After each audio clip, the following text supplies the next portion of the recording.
Frank Lucas, born September 1930 in La Grange, North Carolina. Lucas was motivated to join a life of crime when he witnessed his cousin get murdered by the KKK. Lucas started out as a small-time criminal, committing robberies. He got into a fight with his employer at the time, resulting in beating the man with a metal pole before fleeing to New York.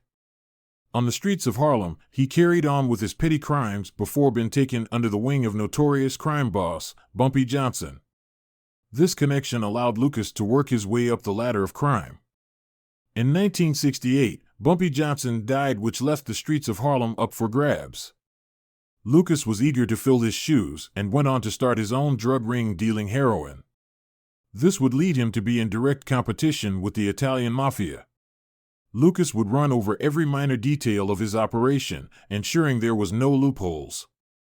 In the late 1960s, Lucas was in contact with family member Leslie Ike Atkinson, who was a sergeant for the American Army fighting in the Vietnam War. The pair would travel to Bangkok, Thailand, where they met Luechi Rubiwat, a Thai man who owned thousands of acres of poppy fields.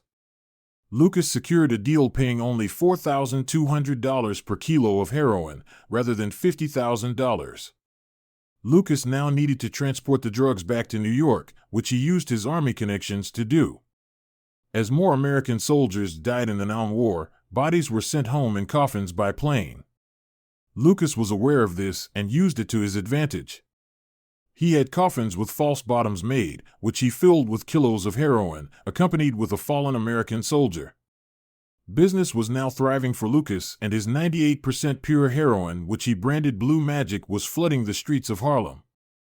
In 1971, his criminal empire started to unravel when he attended a Muhammad Ali fight wearing a $100,000 chinchilla coat.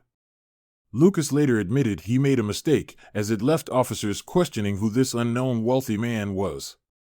Police, with help from informants and Lucas' family members, were able to build a case, and in 1976 Lucas was arrested for drug trafficking and sentenced to 70 years in prison. Lucas turned informant, helping police convict over 100 criminals. This would earn him an early release from prison, dropping his sentence to time served. In 1981 he was released and put on the witness protection program.